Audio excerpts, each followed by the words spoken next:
always kirungi nnyo nobanga oyita ku step emu n'otabuuka. Abantu bafunye nnyo ebizibu nga avudde gy'avudde n'agenda mu step oluusi n'obeera nga wakati politics wa local government si omu owa parliament akyukira ddala era osanga omuntu nga member of parliament ninga olaba nga tasaanidde kubeera member of parliament ng'asaana kubeera ng'ali mu local government n'osanga omuntu omulala ng'ali mu local government naye ng'asaana kubeera member of parliament.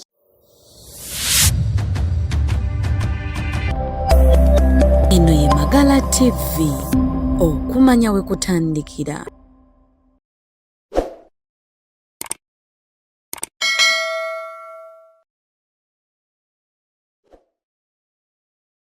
Wewa onkwaniriza nate gowena omulabi waffe owa Magala TV. Erinnya nga bulijjo Steven Sekamatte tuba tuguse mu programu yaffe Lwakigwe 2026. Nagamba programu eno tuba tukutuusaako abakulembeze ab'enjawulo ku mitendera egy'enjawulo nga batubuulira ku ebyo bo bye bagenda okukolera abantu era nga batubuulira lwaki balaba bye basaanidde okubeera nga bayimirira mu bifo ebyo be babeera balaze okwagala. N'olwaleero ndina omukulembeze okuva edda mu Nansana era nga yeegwanyiza okubeera meeya Nansana division. Agenda kuba atubuuzaako tunyumyemu naye tumanye biki ebyo byagamba nti abaliyo tebabikoze oba abasooka bakyamya obuweereza bwa Nansana division. Omukulu tusanyusa okulaba. Nange nsanyusa okubeerako ku Magala TV. Abatulaba bali eyo nsobola okubeebaza olw'okubeera nga musubscribinga ku channel eno. Channel eno nange ensanyusa nti at least mpulirako ebintu ebizimba era nange mbakubiriza mweyongere okulaba nga musharinga ne bannammwe kubanga waliwo ebintu byetusobola okufuna. Twava mutendera gwa channel TV. Anti era omanye oluzungu lw'oluzibu. Tutwala naye nga se good TV era mbebaza nti ekintu kyatandika mpola mpola ne artist kati saawe eno ndaba gye mulaga nti mulabayo. Nze sali Isaac Keith muna Nansana. Ndi musanyufu nnyo ate okujja mukyalyako ku Nansana. Eno office yange ebyo byobufuzi ate wembanga siri wano nako office endala Colin House awo mu Kampala. Naye nga mba byabufuzi office enagiteekawo nga byabufuzi. Buli muntu yenna ayagala as long as nti ali ku ludda oluwabula government asobola okujja n'akosa office eno kubanga yo y'abantu bonna. Wagibateerawo buli muntu ayagala okukola ebyobufuzi bwe waddembe okujja n'akola ebyobufuzi bwe. Nga bw'owulidde programu Lwakigwe 2026. Omuntu ayakajja mu Nansana ayinza okulaba ekipande ng'okikubye n'alaba Sally Case ayagala obwa meeya. Mu bufunza ayinza tegeera atya Sally Case ng'omunnyonnyodde. Yeetaaga kumanya kuba Nansana ayingiza enkya n'eggula abantu abapya ate nga balonzi. Yes, okusobola kwa byonna sijja kugamba nti nno nze nsinga mu Nansana nti oba nze nsinga ebitabo nze nsinga biki. Naye nyinza okuba mu politically nina kyensobola okugattako ku Nansana kubanga ekyenjawulo ekiriwo nti nze nzaliddwa ku Nansana ebizibu bya Nansana nno mbimanyi. Nazaalibwa wano mu Nabweru kitundu kye bayita Nabweru North Zone. Mwe nazaalibwa era nze oŋŋamba ebinkwatako byonna nsobola obikubuulira nga mbesinga ku kifo kyange mwenkola ki mwembeera. Politics ono namutandika dda. Active politics namutandika mu 2011 naye ng'ate way back politics namutandikira nga ddala nga nkyali ku university nga ndi Makerere University awo. Waliko Girudi? No. Naye simbawoko ku Girudi ate ne withdrawing. Kubanga jjukira by then tutwalitanse party nga ogendya ku kyekibiina. By that time nali nkyali mu DP. Waliwo DP nga yali ebiseera nga y'amaanyi. Kati twali twesimbawo mu kamyufu kadi ne sigifuna. Ne ngamba why kansoke withdrawing ne ndikawo munnange. Era munnange nalekawo yawangula by then. Nze ne simba ku Girudi Council nembeera nga nkiikirira holo yaffe ku lukiiko lwa Girudi. So nempangula kubanga actually nali unopposed. Nempitawo buyisi nembeera nga ndiri ku Girudi Council ku Makerere University Business School.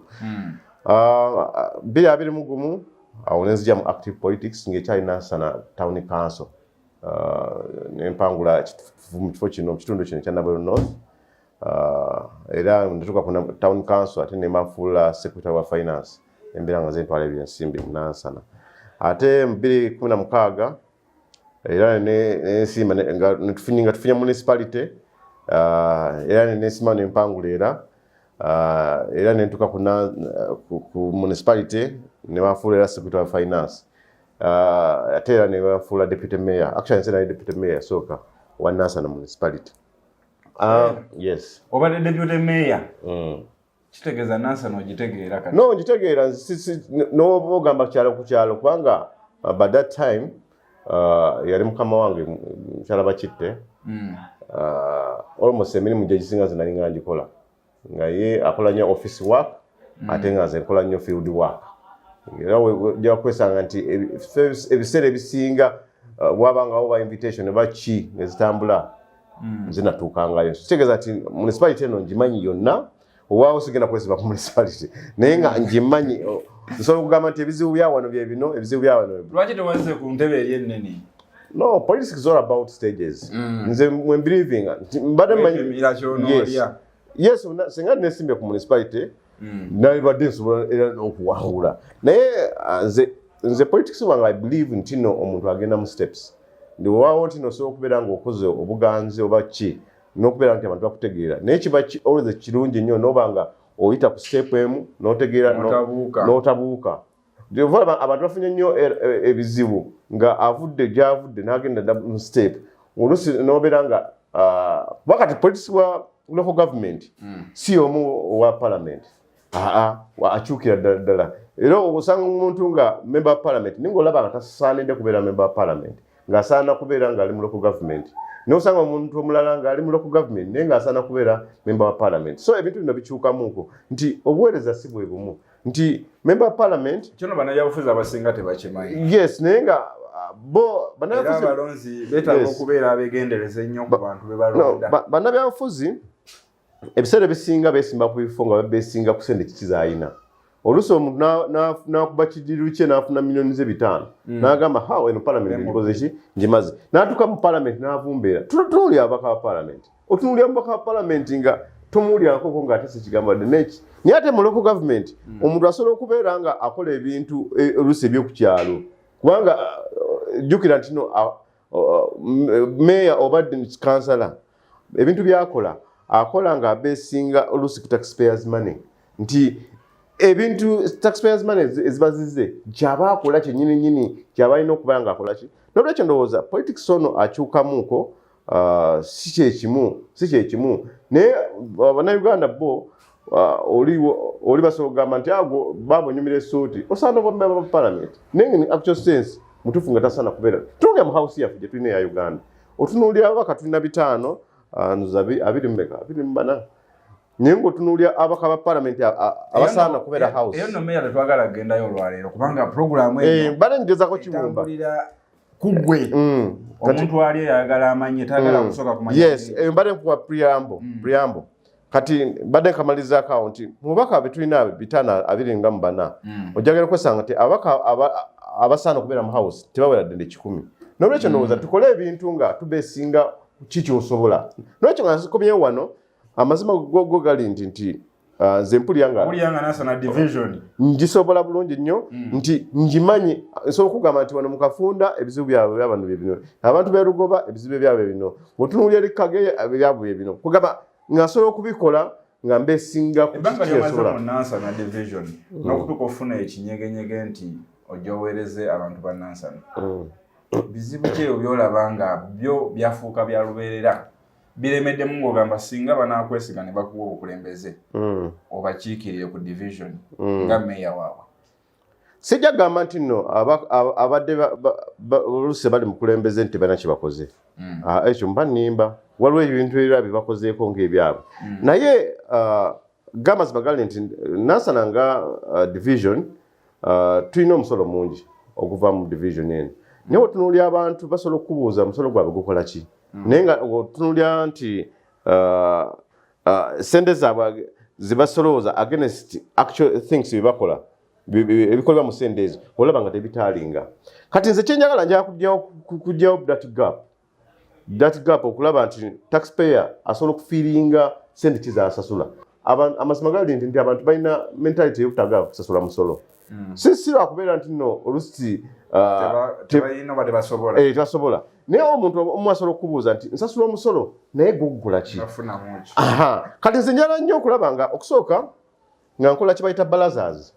Waliwo kibayita barazas nti at least buli kyalo kifunenga barazas nga nsobola okubagamba nti okusinziira ku kwota eno tusobodde okusolooza omusolo gwa miliyoni oba kale emu.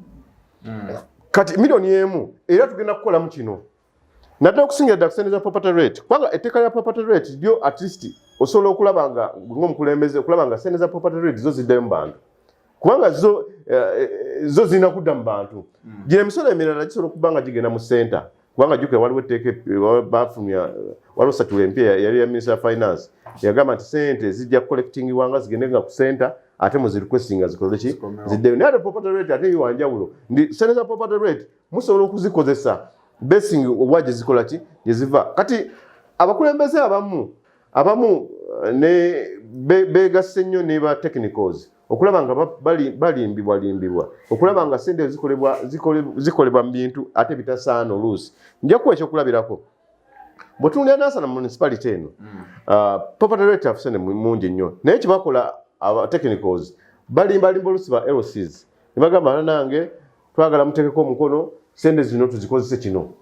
Naye nga ogenda kulaba nga oluusi ekintu kye bazikozeemu basobola okugamba nti tuzikozemu ekintu ekitangible. Kati nga sente za property rate ezimu ze baagula mu tractor.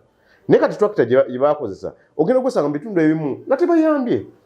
Noolwekyo ba LCs nze njala nnyo nga tuwangudde nga nfuse meeya okulaba nga mbatuuza ne tubagamba nti tugenda kukola kino A+C naye nga oyo wa LC chairman ng'asobola okukifiiringa ye kennyini nti ddala ekintu kye bangamba kyekyo. So si bino byokugamba nti no tubatuuzizza sente zino tuzikole kimu kino bwe mumala okukkiriza muteekako omukono ne mutaddamu kulaba kintu kikola ki tutuulya tractor. Bwenga omukulembeze asuubira okujja osuubira sente zo ki kyeziyinza okukola n'oyo omukulembeze gwoga ebintu bingi nnyo jjukira basuniye kuba kyetwagala omuntu amanyi omuntu gwagenda olonda ddala. Omanyi njanya okwogera ebintu nga nkozesa ne mu mateeka nga bwe galina okuba. Nze omanyi si believing nnyo mu kwogera bwogezi wabula njala nnyo ekinaasobokera ddala. Bwe tunuulira sente nga zino waliwo amateeka gye gakkiriza okukolebwamu ate ebirala ne bigaana. Kati nga nja kuwa ekyokulabirako bwe mba nga sente za property rate oluusi zizze wemba ng'oŋŋamba nti no bagenda kukolamu enzizi etteeka tetinzikiriza. Kubanga Wakiso District Council yavaayo negamba nti enzizi eziri muno zonna ziri contaminated. Kati sente z'omusolo tebazikiriza ziteeka mu kintu nga ekyo ate nga kyandibadde kiyamba community. Kakati ate okozesa funds endala oluusi nga ofunye ba funders ne baba basobola okuyambako okwo okulaba nga mukola nga enzizi ng'ezo. Naye nga ate sente za gavumenti zo tebazikiriza kubanga yo gavumenti yegamba tesobola kuteeka sente ku kintu ekigenda kulwaza abantu. Nchegera kati element y'amateeka wekola ki wejjira. Ekirala otunuulira sente zikukkiriza okukola nga street lighting n'ogamba nti ne waliwo dark spots nti abantu b'Kazinga nga kiyamba abantu nti abantu b'Omuzirwaza waliwo ka dark spot awo nga ku ofiisi ya chairman nti awo tusobola okuteekawo oluusi ekitaala. Etteeka linzikiriza nti n'ogamba nti eri nga agenda mu Kinyarwanda mu saa 8 mu Okyenge nti waliwo dark spots eziri awo. N'olwokugamba nti osobola okuteekawo eki n'okugamba nti nno osobola okubeera nga okulaga national water. Nabweru wa Nansana division asuubire nti singa banakwasa obwa meeya enzikiza egenda kugobebwa. Ate oyinza n'okutakozesa sente za local government nsobola okukozesa ne ba funders kubanga gibabeerayo eyo. Abantu abamu offices zino tebazikozesa bulungi nnyo. By the way bafanda tubalinde ku luzzi kubanga ogambye bintu bingi nnyo sente kyokka. Kati nze olaba nze saawa eno ndi mukaweefube wa kunoonya bagabizi ba buyambi saawa eno era nze abantu bandaba nga nfuluma oluusi eggwanga naye ng'onoonyeza abantu. Yes njala nnyo okulaba nga wemba nga nfunye obukulembeze nga sigenda kumenyeka. Ebintu bimenya nnyo nga otunuulire sente za muwa musolo zokka kubanga abantu bagenda kujja mu sente nabo tebaziina. naye kati olabanga ebintu ebimu osobola okubikolanga okozesa bagabezi ba buyambi osobola okukyusa ku society kati nabaddeko Belgium nga waliwo abantu abasobola okusomesa abantu okulima kwawako okutono naye nga bataddemu ne ssente ne babawa balina zipots zebakozesa kubanga jjukira nti ezidensi zifuna obutiti nga balina obuntu basobola okuleeta ne babutuwera ku bwereere ng'omuntu asobola okubeera waka ng'asobola okukola obuntu bwe ate n'abulyako ate n'abutunda nako waliwo projects obutonotono awo tugenda tuuka waawo nawo ekibuuzo kya waawo tulaba nga mu National Division abantu kasasiro ye yalemeramu mu bitundu bino gwe nga meeya ensonga eyo singa onooboze mu buyinza ogenda gikwasaganya otulabe ng'abantu bawewuka kakati ekizibu ekyo yes okozesa office ekizibu ekya kasasiro tekiri mu Uganda yokka kiri mu nsi endala nnyingi nnyo however ndoza kino ekizibu kyandibadde ne gavumenti ya Uganda yakisalira dda amagezi naye tebafaayo bw'otugenda China ne Japan balina projects zebatandika actually ne Norway actually kisingana Norway balina ba investors ngo kasasiro bagula na mugule it's all about okuwandika proposals abakulembeze ekibalemye wano mu Uganda tebamanyi kuwandika proposals nti wandika proposal ogiwa omuntu wekikwatako either agigule oba agikole ki agigana kati twalina ne investor yagala okutwala kiteezaawo naye kino bakyogerako bwogezimba 10 awo okimanyi nti ne Norway kasasiro bagula mugule bwetuli China kasasiro bagula mugule omuntu waliwo n'abantu abafuugula banoonya kasasiro sajja agenda n'amutunda n'abanga afunamu akasente naye wano mu Uganda n'osuka osanga tundi ebikuti ebirya kasasiro ava ku nyumba z'abantu nolwekyo ndowooza eno it's a collective bargaining nti aba leaders bennyini ng'oba bagenda kukola benchmarking bandibadde ebimu bibateekako ng'essira ate n'ekirala bwetunuulira ebitongole bisobola okutuwa emmotoka ngeri yakasasira ebweru bingi by the way wano bameeya ffe tubatwalanga ekitali kikulu nnyo ebweru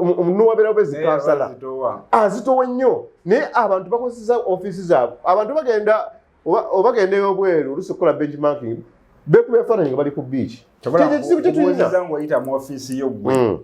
kati olaba akasaawa eno osobola obikola wano nga siri mu bukulembeze nja kuteekawo legase kulaba nti olina okukyusa munnanansana wuliriza nnyo ensonga eno omukulembezeewo gw'ogenda okuwa akalulu 2026 ali mu kunnyonnyola yes kakati nze nja kutambula nnyo actually okukola benchmarking mu bibuga byomu byensuubira nti ebimu ebikula wamu n'ebikuze kubanga already kati nze nina meeya wa Stockholm already tuli mu ntouch okulaba kubanga waliwo ebintu byenjala okukopeeringa nga kisobola okubireetanga eno kubanga ndaba nga kisoboka nti singa tukwatagana ne gavumenti ne bange esobola okukkiriza abamu ku ba investors ne bajja mu bitundu bino ebibuga ebikula amazzi bagenyisa okukyusa society dani okulowooza nti no buli kimu kigenda kubeera nga bade no gibwa taxpayer ekimu kisinga okukyayisa abakulembeze okulowooza nti no buli badeni agenda kiteekako kukola omuwomuki w'omusolo buli walaba nga waliwo akantu akeetaagisa ng'agamba lwakiri omusolo omwaka ogujja tugwongeze kubanga tulina akantu ke twagala okukola ki naye nga ebintu bisobola okubeera nga bikozesebwa nga okoseza mikwano gyo wamu ne ba investors abasobola okujja mu bitundu ebyenjawulo kati tunuulira nga amazzi agali wano kino ekitundu kino kyolaba kino ekya Nabweru North ne Kazo kiri affected n'enyo amazzi naye abakulembeze bennyingi just n'okwogera n'aba national water just okwogera n'aba national water ne babatuuza ne bagamba nti tulina ekizibu ky'amazzi gyoba twetagisa water booster tugiteeke erugoba wali waggulu kusozi twebanga tusobola okulaba nga abantu ba wano kino ekintu kyangu nnyo okiguza ekitongole ate kya gavumenti kyennyininyini n'olwekyo ndowooza abakulembeze ndowooza tebafaayo bufi betulonda bagayaavu nti either bagayaavu oba tebamanyi kyebakola oba nga babi bubi kubanga tunuulira nga abantu basasula emisolo mingi nnyo naye emisolo gye basasula emingi nnyo ddala kiki bakyusizaako mu society nze nyanya okulaba nga sente omuntu oli asasudde omusolo wansi nga at least asobola okugamba nti nasasula akasolo kano naye nina akantu kembenefiti nze naye kati otunuulira munansa goli munnamawulire otunuulira munansana owulira ki abantu kiboogera era abantu olaba kiki bakyusizaako mu bitundu byabwe okyali ku Magala TV nange Steven Sekamati tukyalina omukulembeze ayagala obwa meeya bwa Nansana Division Mayor Sally Case. Ilya Mayor no bali mutuma dda wonna woyita Mayor tukwagaliza sebo bisinga. Amina sebo. Nenga tolera program ene tekeba mwensi banaffe events. Abono bakafulu mukola emikolo gyonna. Buli kikwata ku graphics work osobola basanga wali eri enankulabye. Ku namba z'essimu eziyita wansawo kwe bali ogenda beera nga ofuna services ennungi. Tukyagenda maaso mu programu yaffe Lwakigwe 2026. Nagamba buli mukulembeze tugenda muleeta okusinziira wava mu kitundu kye owulire ayikyuye byaddamu byogenda osinziirawo okubeera nga omwaka. Tukyalina omukulembeze Mayor. Mayor tukyagenda maaso waliwo kyanyonnyola ensonga eyo nga tugenda okumaliriza. Kyenjagala Nansa n'ategeere ng'oggyeko office kubanga office ekugira kino tokikola ng'ovudde mu office naye ng'ate mu office nnyinyi ebikugira ebimu osobola okukolamu amendment kukosa kanso yo n'ogamba nti kusinziira ku kanso yaffe kino kisuutinga mu kanso yaffe kati ate abantu abamu ye asoma busomya akatabo kano aka Local Government Act ng'ekiri muno kyo kyekwakwa kyagenda nakyo naye it's very wrong nti osobola okukola amateeka ng'obeesinga ku kitundu kyammwe kyemukola kimulimu era nze akatabo kano kati kalengekandi mu mutwe eva wenfunamu akadde nga nsoma akatabo kano kubanga olwa ebintu ebimu abakulembeze byebakola nga bakola errors nga bakola ebintu ebiri outside mu mateeka naye kati saawa eno nze nsobola okubeera nga council manyi nsobola ogitambuza ntya manyi RDC bakomawa manyi ki naye kati abantu abamu n'akatabo ako babawa naye nga n'okasomamu n'olaba nga kuba bakamwa nga kakyali kapya. Mayor njagala omuntu ali Nansa mu division agenda okulonda amanye Sally Case nga tuvudde ku bya office ogenda tambuza otya banna abatuuze bo nga tukozeseza office njagala obalambululire gwe ebibala by'owulira by'osobola okubatuusawo nga tukozeseza na office kakati okufuna obukulembeze obulungi. Kakati nze nja kukolamu ekyenjawulo nja kubeera Mayor atali nnyo wa office nja nnyo mbeere Mayor naye nga akola ground work nga tukola ebintu nga tukola n'abantu kekali akantu ke nagambyeko ko nti nja nnyo okukola bayita bu barazas akantu ako kakulu nnyo nga ojja mu kitundu nga kino n'ogamba nti banna tujja kubeera ne meeting n'abatuuze n'okwata abakozi ba gavumenti n'obaleeta mu kitundu ekyo ne bababuuza ebibuuzo nga babeesinga ku kiki kyekibwampulaninga mu budget. Bw'otunuulira ekitundu nga Kazo Central oba kati Kazo otwaliza awamu abamu babuuza nti oba nabo bali mu Nansana enguudo zonna za kolansi oba enguudo ennungi zonna ziri ku sayidi za Nansana nga Nansana tunuulira Jeju otunuulira enguudo ziri mu Kyenge zone otunuulira mu West otunuulire ku Musanvu yonna waliwo at least oluguudo olukoleddwa naye otunuulira Kazo tewali oluguudo lwa kolansi wadde n'olumu so sega wabadde ngawo barazas abatuuze badde bangasobola okuvaayo ne basooka bateeka enninga abakulembeze wamu n'abakozi ba gavumenti. Kakati nze okusooka nja kukolamu kibayita regional balance nti bwe tuba tukoze ekintu mu Kazo ekintu ekiddako mu kkooti eddako kikolebwe mu Kyenge zone wekiba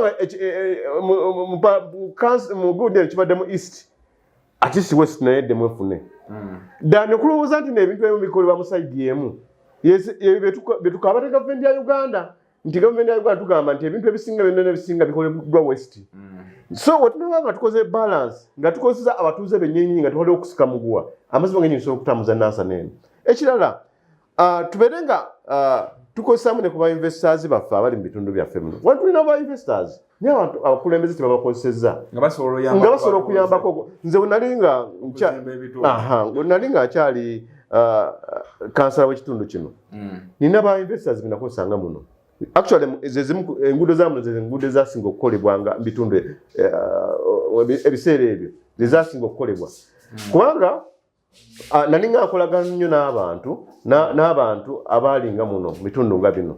Otunuulira omwami Mitala mu Kibwa oyo mwami namutumbanga ne mugamba nti ninawo amafuta gange lita nga 10 naye nsaba kunnyongerezaako tulabe nga tulima enguudo zamu nga mwami Mitala ayinza okukwata lita zinga 3 Nazikwata nazi. Munyonyola ngo tusiwa. Nazikwata nazi era undalinga nakuzo yakubirako simna ne mutabani ng'ebintu byakyuka nnyo.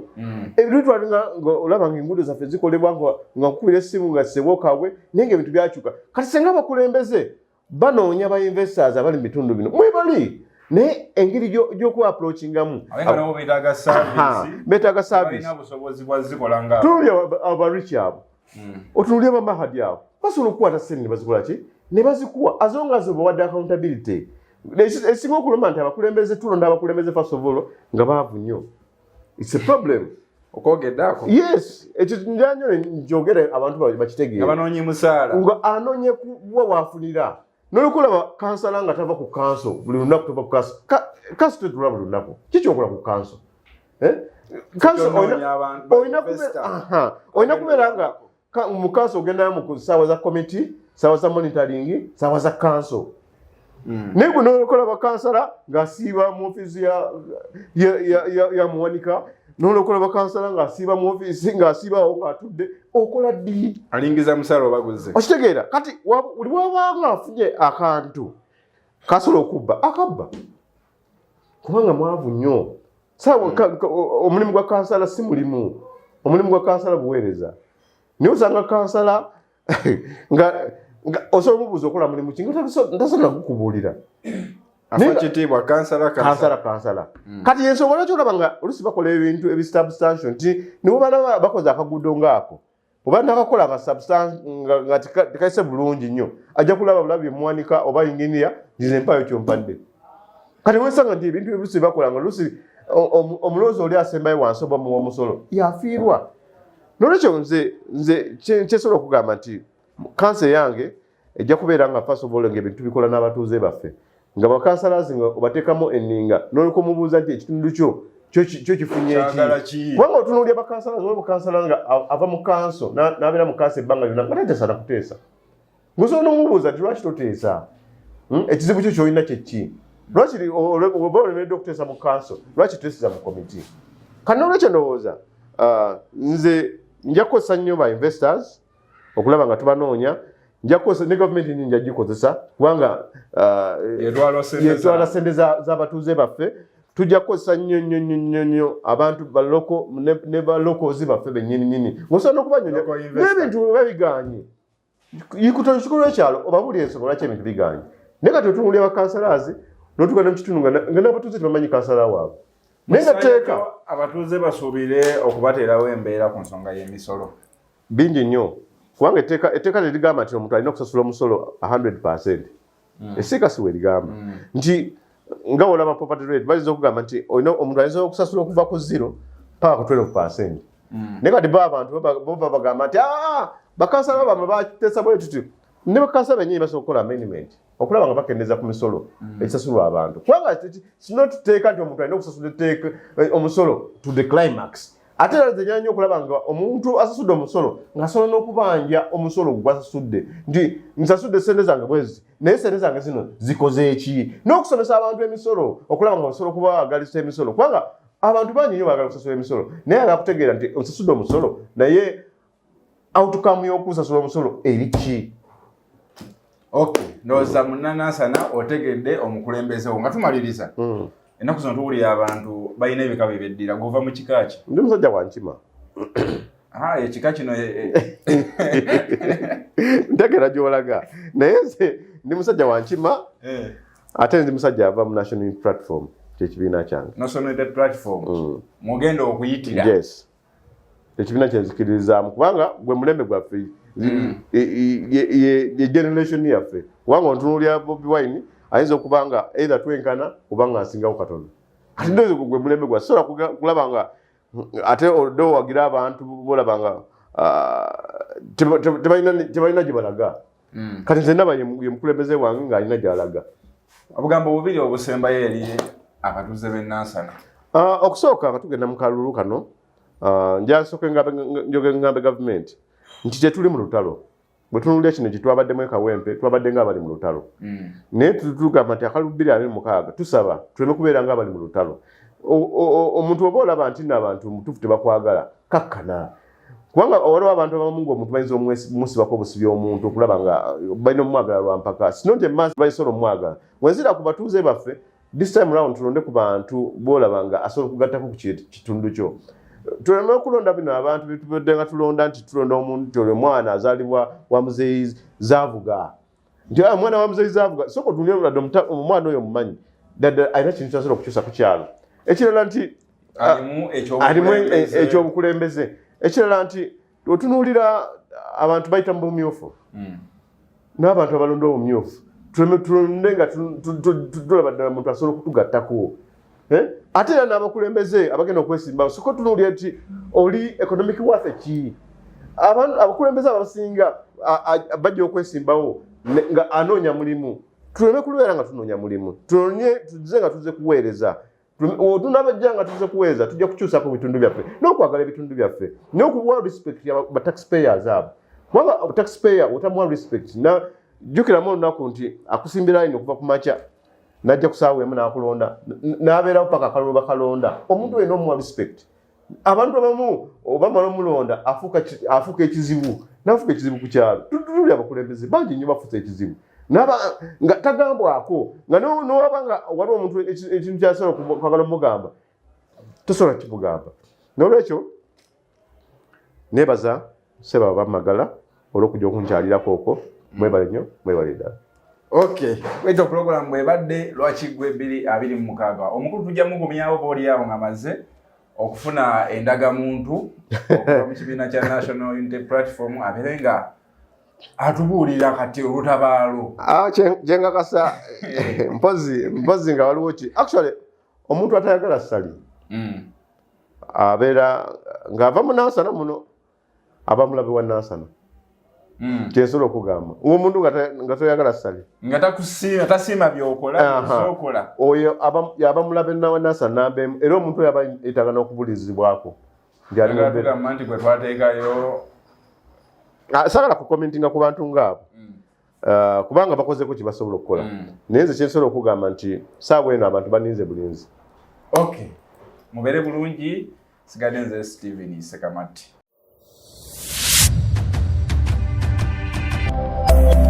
eno ye Magala TV okumanya we kutandikira.